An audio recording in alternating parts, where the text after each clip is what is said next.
Here Radio.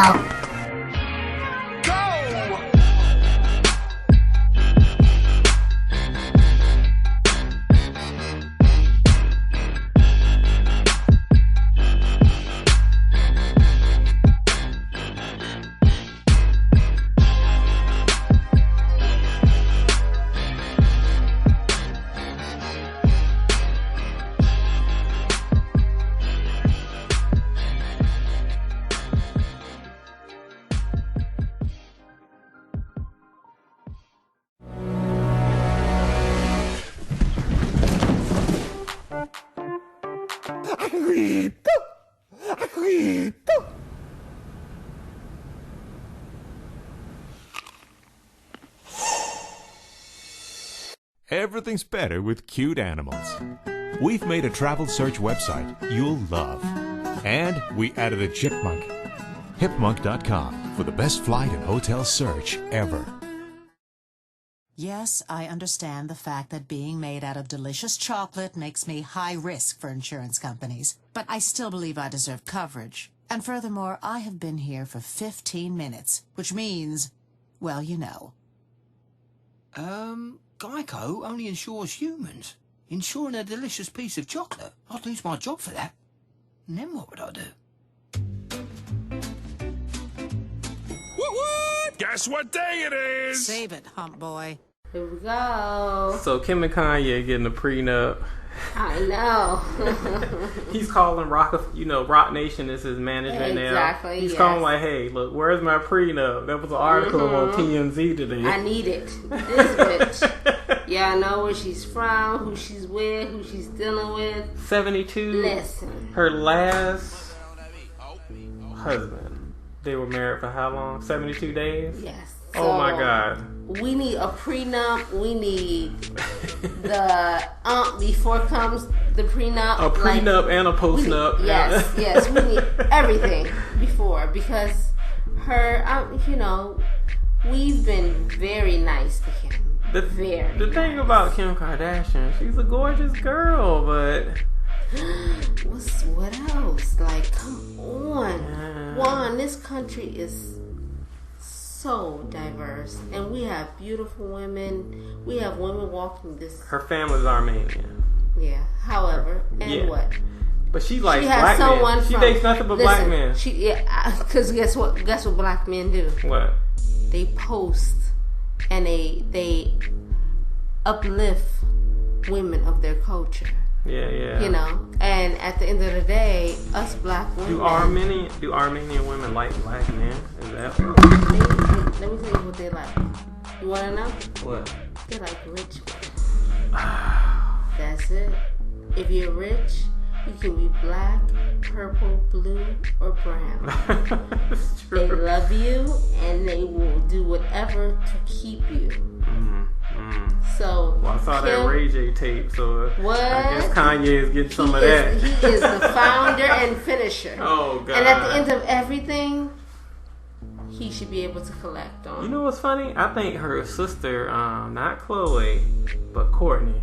I think Courtney looks better than all of them, actually. But I think so, too. Yeah, she's cute. Yeah. So Kanye, you get that prenup, boy, because you know what? At the end of the day, if you don't have that prenup, she got that baby, her in Northwest. North will be going west and never come south. So, Jay-Z and Rihanna. What happened? Jay-Z and Solange. And Solange. It's not Rihanna. Solange. What's going on? Elevator. That's prime. She was throwing blows, man. She was... Let me tell you something. I am from the Midwest, and Solange is who I am forever. She's fiery? She ain't fiery. She's the truth. She is 100% what most guys would never ever want to admit that most women are. She's what her sister needs to be. And at the end of the day, will Beyonce be that? No. I saw the elevator scene, and Beyonce was totally, calm. Like, she was calm and cool, and And when they got off the, first they were on the elevator and they had the exchange. They were, kind of shoving back and forth. Beyonce stood in between them like, hey, chick, hey, you step away from my man now. You step away. And then when the elevator opened, Beyonce seems like she's accustomed to getting off the elevator first. So she got off, and that's when Solange just went in.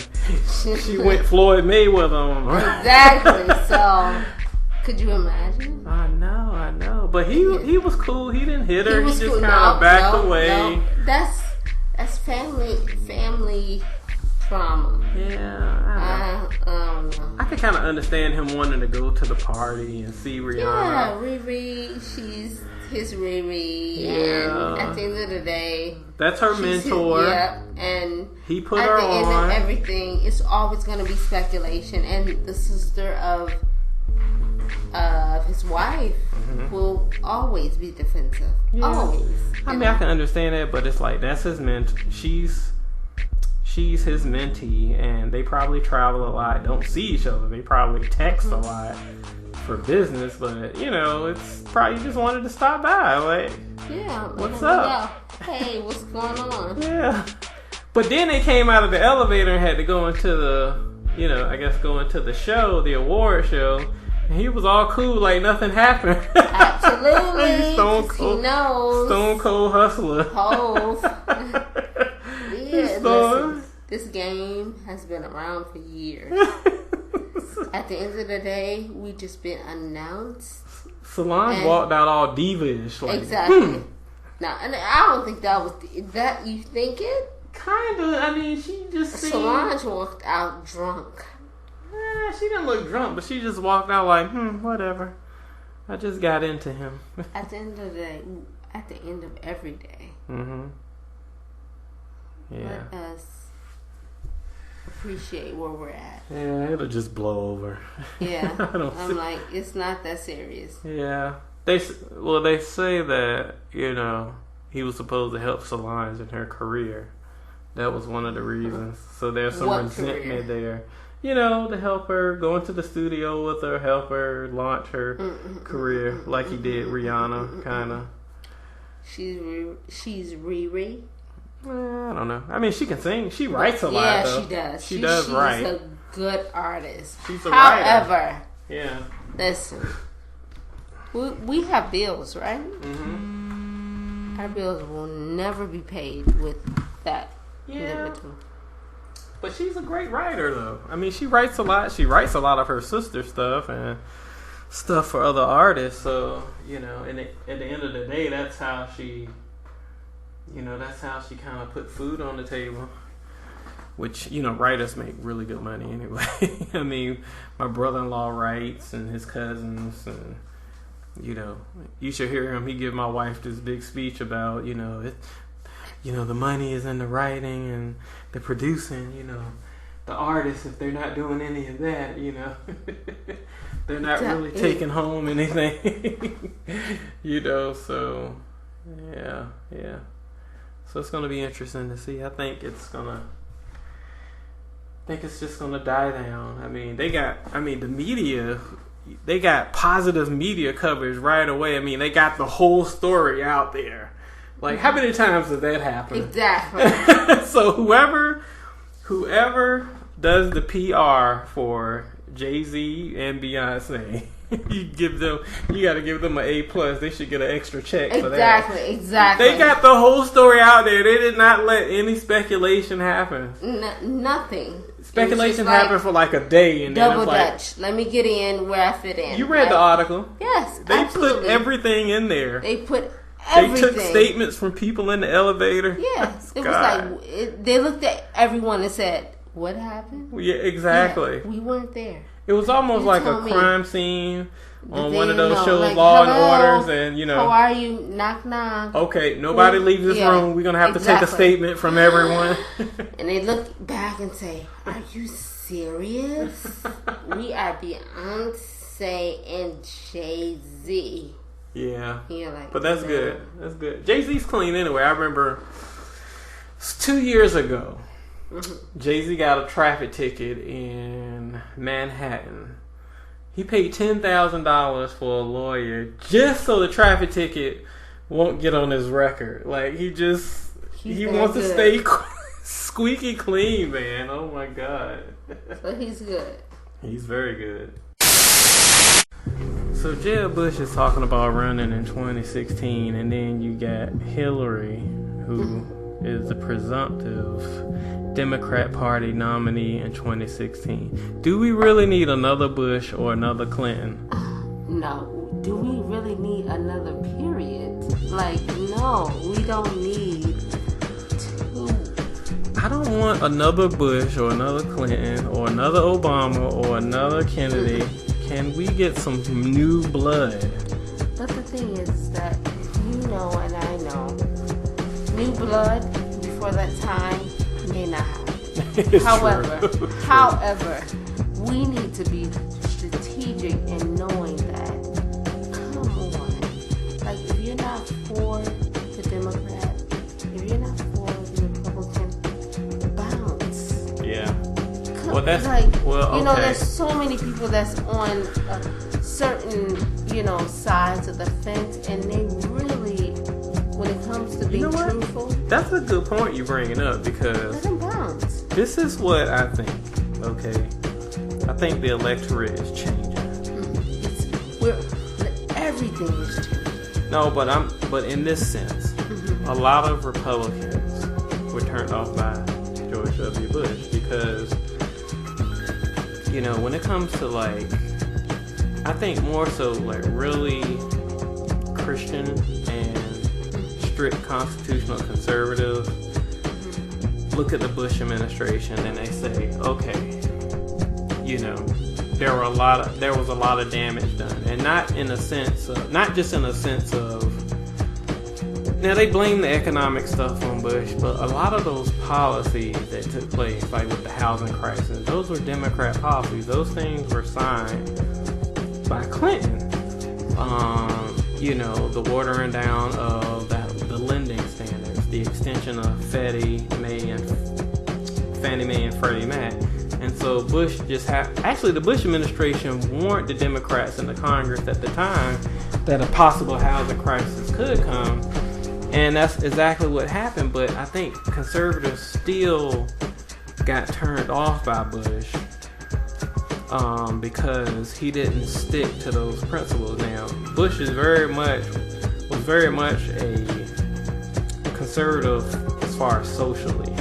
He didn't believe in gay marriage. He was really outspoken about that. But when it came to, even though he had a budget, when it came to the fiscal side of conservatism, the Republicans did not, they did not be as strict conservatively as they could on the financial side. And even Dick Cheney came up and said, deficits mean nothing, and and that's how the Tea Party actually got started. And so I think now you have, and that's why you see this split, in the Republican Party. Such a big. It's been like that for years, or it's been like that since before. It's been like that since Reagan and Goldwater. It's been like that since Goldwater started it. Really? And it was really Ronald Reagan. That's good to know. It was really Ronald Reagan. It makes you feel as if a citizen, come on, there's certain things that just should not be. Well, the Republican Party has a soul. The Republican Party is more diverse in the sense of, in the Republican Party you have what you would call your traditional conservative, Republican Christian conservatives, people that are constitutionally, they care about the strict constitutionality of, But at the end of the day, you're like, really? Well, then you have libertarians. A lot of libertarians fall under that, the Republican banner. And then you have moderates. And then you have some liberal Republicans, which are a minority. But this is where now listen, hear me out. This is where I think we're headed. I think more and more people, people that were turned off by the Bush administration, people that were turned off by 2012 electing, Mitt Romney as the nominee, and him kind of, moving himself away from the conservative base, which really what lost him the election, because 3-4 million people stayed home. So, I think the same thing is happening to the Democratic Party. People aren't outspoken about it. The Democrat Party is the fall in line party. You can be a Christian and be a Democrat, and you don't believe in gay marriage, and your religion and your faith doesn't tell you that gay marriage is right. A lot of Christian Bible believers are Democrats. But you fall in line because that's part of the party platform, or as far as women's rights, the Democrats supposed to be for a woman, which I think is a total sham, because Exactly. I mean, women are freer here than anywhere else in the world, so extra women. but you fall in line for the party mantra. So. And I say that I'm it's not going to be as many Republicans. No. But some Democrats are going to move away from the party, and I think more and more people will embrace libertarianism, which is versus being a part of the system. Absolutely. Being a liberal is so much greater than being under any kind of suppression or any kind of dictatorship. Well, I think with libertarianism, it has room for people that are Christians, people that are conservative constitutionalists, but then you have liberals that are Democrats that, they're not progressive Democrats, but they care about the country. They care about, social programs and stuff. I think, but they care about freedom. You have a lot of Democrats. They care about gun rights. That's not just a Republican issue. That's universal. A lot of Democrats carry guns or have guns. So I think, libertarianism is about maximizing freedom. And I think you're going to have... Maximizing what's in front of you. Yeah, exactly. Self-responsibility. Mm-hmm. Being responsible for self. We're going to maximize freedom, but we're going to live responsibly. That's libertarianism. It's not this extreme... How do you change it, though? How do you... Well, I think this. I think both of the parties are in trouble because now, more than any other time in the history of this country, in the history of the world, people have access to information at their fingertips. We don't have a strict, and that's why they're trying to pass that net neutrality garbage to regulate the internet. We don't have a strict filter on the internet. It's free. People can get their information free. They don't have to go to MSNBC. They don't have to go to Fox. They don't have to go to CBS. People can get the truth if they're looking for it for free, and they don't like that. And I think people are because this is an information age. People are falling away from the traditional think tank, that's Washington and New York. Because, when you look at TV, it seems like everything, especially news or political commentaries, everything takes place in Washington and New York, and they forget about Detroit or Nebraska or Wyoming. But there's a country full of people that are frustrated with their government. So I think 2014 is really going to be the beginning. I think more and more people are going to be embracing libertarianism. Yes. Democrats and Republicans and people that are conservative, look, you don't have to agree. The thing that they will agree on, that the government is out of control. And I think you're going to see a lot of Republicans there, former Republicans, but you're going to see some Democrats that's going to embrace liberty, freedom, self-responsibility, the founding of the country, I mean, a lot of people, the founders didn't agree.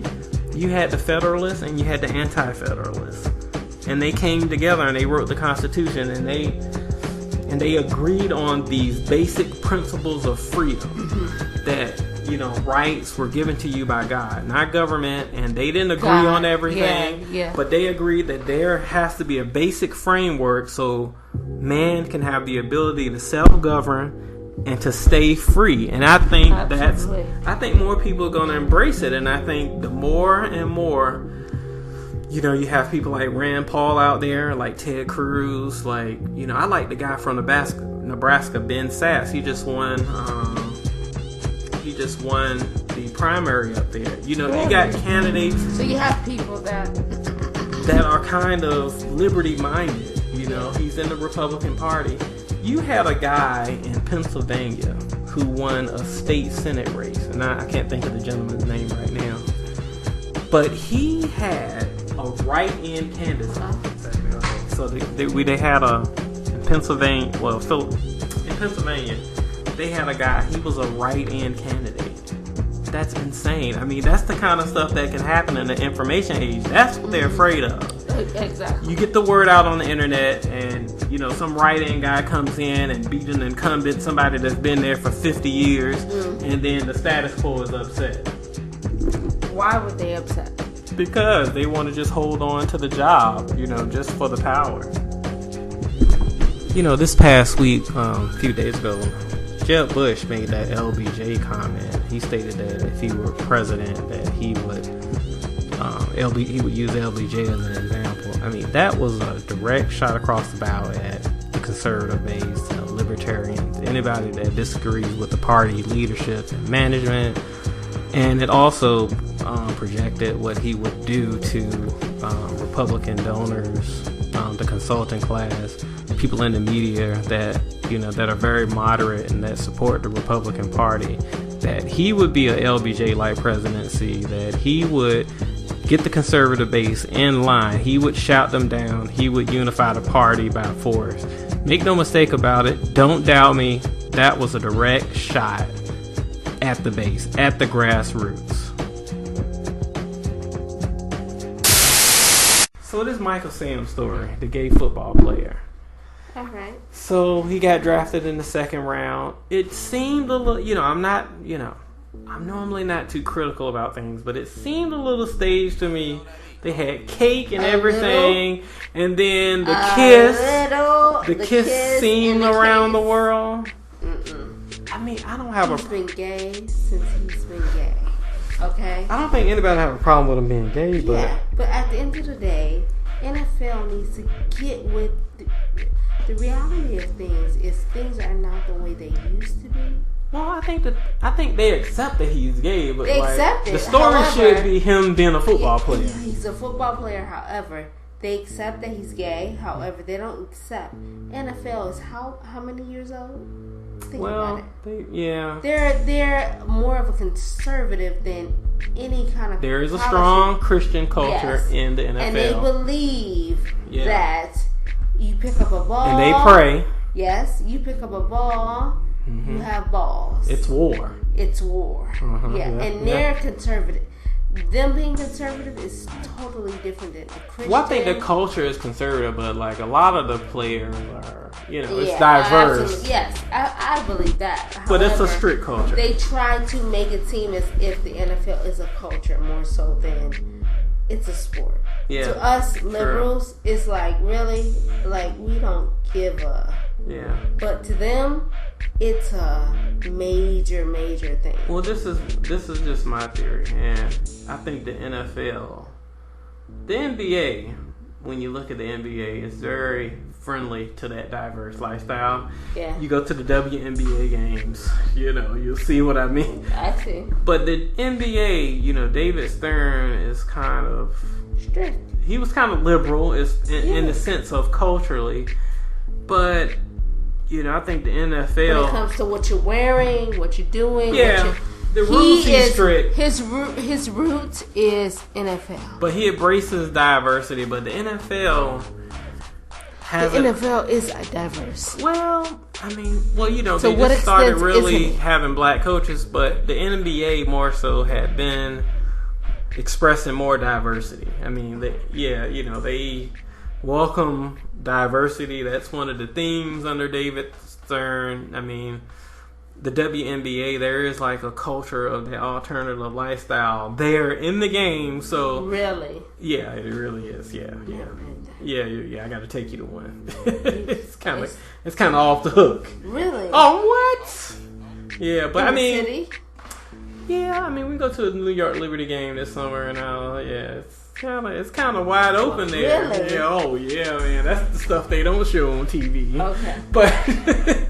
But you know, the thing Got is, I mean, it's a sport. He got drafted in the 7th round. You know, it really should be more focused on, you know, him as an athlete and not, you know, his sexual preference. And then Oprah inked the guy for a show, a reality show. Really? Yeah, so he's going to be on the OWN network. She is a And bitch. she inked it right before the draft. Are you serious? She did. Yes, she did. Oprah. Yeah. Well, you know, Oprah's very, you know. Business side. It's going to be good for her ratings, though. Yeah, but what about ours, Oprah? You could have shut it down. Oprah. Oh. I'm not shocked. Let's just say that. No? I'm not shocked. That she Okay. did. I'm not shocked. So I ain't sure. One of my friends, well, a person that I know is close to the O, and I'm not shocked. I'm not shocked at all. Good. The O. Um, So before we started recording, we were talking about the economy. And so Obamacare, certified job killer, that's why it's so slow. Mm-hmm. Costing employers more to do business. Yeah, you know it. And you saw McDonald's, I don't know if you saw the news, McDonald's, they are scheduled to roll out 7,000 touchscreen cashiers. You know, and this is on the cusp of. Damn. This is on the cusp Who of. told you this? I just saw it. It's Seven what? 7,000 touchscreen cashiers. Jesus. Well, here's the thing. Now, the last few months, the Democrats in Washington have been talking about a minimum wage increase. So you add Obamacare, which, you know, there's mandatory insurance if you work a certain hour. How long is this? Well, here's the thing, you know, automation has already been there for a long time. Automation has been ready for a long, long, long time. And this is the thing, stuff like this, touchscreen cashiers, has been there. I think employers were holding back because they don't want to get criticized for putting people out of work. Exactly. But now the government is making it more costly for people to do business. And now, stuff like this is going to happen. You're going to have touchscreen cashiers. Look at Home Depot. You go to Home Depot, you got the self-checkout, right? You have a few cashiers there, but then you have the self-checkout. Yes. Automation is ready. But what happens? Well, what's happening, you're going to have some employees there. They're going to be getting higher salaries. They're going to have benefits, but then you're going to have people out of work that could be there. You think so? Yeah, and they're going to come rob us. No. They're going to come rob us. I don't know. But it's just, you know, it just goes. It comes with the territory. It does. It really does. And I knew this day was coming. Really? But when because you have Democrats in Washington keep talking about, you know, we need more taxes for the rich, from the rich. We need them to pay more taxes, and we need them to pay more insurance, and we need them to pay more benefits. And, you know, they're not paying enough. They're not paying their fair share. It's malarkey, Michelle. I mean, the top 10% of taxpayers, which are rich. Not even rich people. No, not even rich people. These are, you know, upper middle class people. But, you know, you have the 1% and then you have the rest of the 9%. And they pay 70% of what's going into the gate in the IRS. So why are they here? No, why the other half is here. Exactly. They're not. So they're paying, we're not. Well, we are. We fall into that income range. But then you have people that maybe, you know, maybe they're in the 25,000 and down range, and they're not really. They're getting a refund because you can claim earned income tax credit. Yeah, and then you're low income, and then if you have kids, that makes sense. They're not paying. Some of them aren't paying anything. How many kids do you have in a year? One. So you're like, well, whatever. Yeah, but if you have 2 or 3 kids and you only make $25,000, you get the earned income tax credit. you know, you're getting money back. You're not paying anything into the system. You're getting money back. No, I know. I know, it's insane. It's insane. I mean, it's... Who does that? Well, you know, Washington does that, unfortunately. We're paying the freight. We're part of the group that pays the freight for the entire country. You're right. Okay, folks, thanks for coming out this week. Next week, Sunday, 7 p.m., it's going to be even better. Just watch. Thank you.